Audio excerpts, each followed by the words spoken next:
Hai, Assalamualaikum dan selamat sejahtera semua. Bersama Cikgu Tuan Juhaida.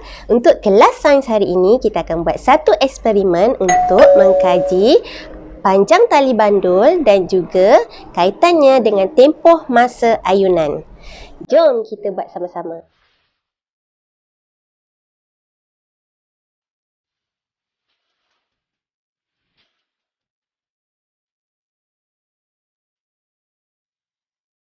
Baiklah, untuk eksperimen kita hari ini, kita akan gunakan bahan-bahan iaitu benang, gunting, jam randik, pembaris meter dan juga ladung. Okey,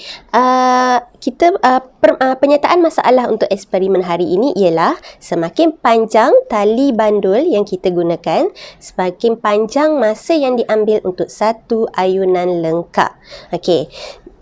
Pemboleh ubah dimanipulasi untuk eksperimen ini ialah panjang tali bandul.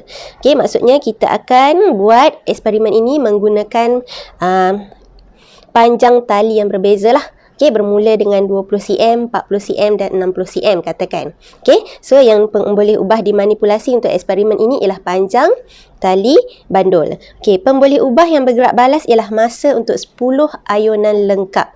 Okey, masa yang diambil, yang direkod untuk 10 ayunan lengkap. Okey, masa kita akan rekod menggunakan jam randik. Okey, pemboleh ubah dimalarkan pula ialah jisim ladung. Okey, jisim ladung ni sama untuk setiap kali eksperimen yang kita ulang. Okey, mari kita buat sama-sama. Kita akan mulakan dengan panjang tali berukuran 50 cm dahulu. Baiklah murid-murid, sekarang cikgu dah bersedia dengan bandul yang talinya sepanjang 50 cm. Okey, dan juga jam randik. Okey, untuk membuat ayunan lengkap, bandul hendaklah ditarik ke tepi. Okey, kita akan buat 10 ayunan lengkap. Okey, bila cikgu lepaskan bandul tersebut, tangan yang satu lagi ni dah kena tekan stopwatch. Okey, mula dari sekarang. Okey, 1, 2, 3, 4, 5, 6, 7, 8, 9, dan 10.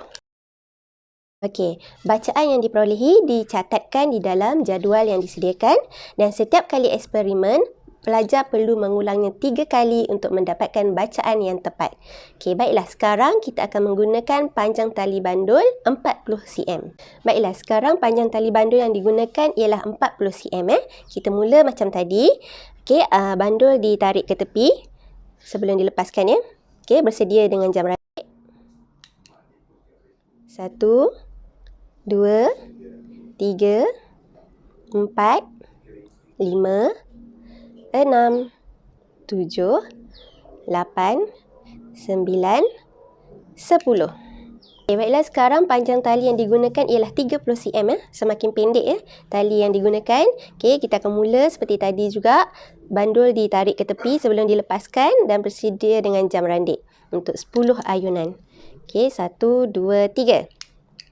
1, 2, 3, 4, 5, 6, 7, 8, 9, 10.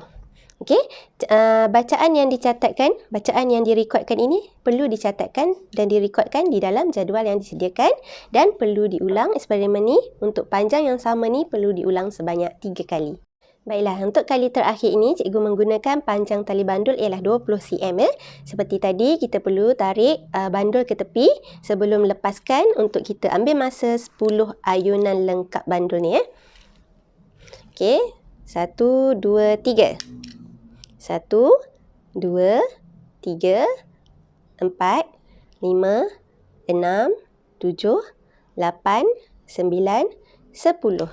Okey, dapat diperhatikan bila panjang tali bandul ni, maksudnya tali bandul ni lebih pendek, masa yang diambil untuk bandul ni membuat 10 ayunan lengkap lebih cepat.